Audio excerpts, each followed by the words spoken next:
lands, and the sheer luck of having been born a man. The very same sort of power her uncle used to keep her under his thumb. And she decided she wanted to ride the damn thing after all. "You said it was for guests, cretin," she pointed out. "You're not a guest at Haldon."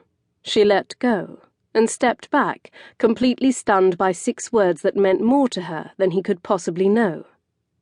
That is the kindest. You're an affliction," he clarified, hefting the horse up. "Like dry rot."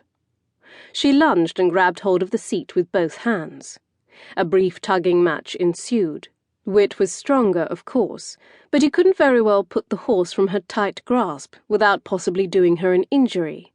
And while Mirabelle considered him a flawed man, a very, very flawed man, she knew he wouldn't go so far as to risk causing a woman bodily harm. She took some satisfaction in knowing, at the moment, he was likely chafing at that particular code of honor. Resigned to the fact that she wasn't going to be able to pull the horse away from him, she briefly considered simply tugging hard as possible before letting go abruptly, with the hope he'd fall hard on his backside. But when a door behind Whit opened, and she caught a glimpse of bronze silk and grey hair, she decided on a different plan. A mean, childish, and terribly unfair plan. A perfect plan. She let go, took a step back, and put her hands up, palms out. "I couldn't possibly, Whit. Please, I don't think it's safe." "What the devil are you? Whittaker Vincent! Are you encouraging Mira to ride that ghastly machine?" At the sound of his mother's voice employing that time-honoured and dreaded phrase, the first and middle name, Whit paled, then flushed, then narrowed steely eyes at Mirabelle. "You'll pay dearly for this," he hissed. "Probably so," she conceded, "but it will be well worth it." Whit turned and smiled at his mother. She was a small woman, with the blue eyes of her children and the rounded features she inherited from her father.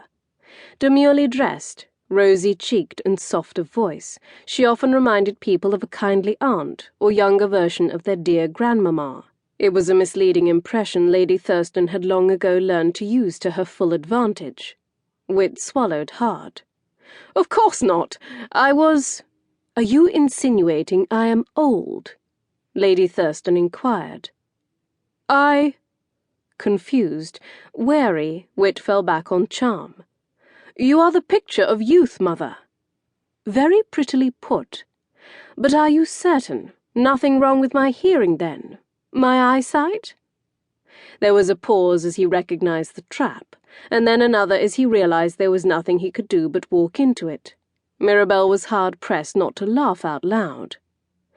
"Not a thing, I'm sure," he finally managed. "What a relief to hear it. For a moment I thought perhaps you were going to tell me I had misread the situation.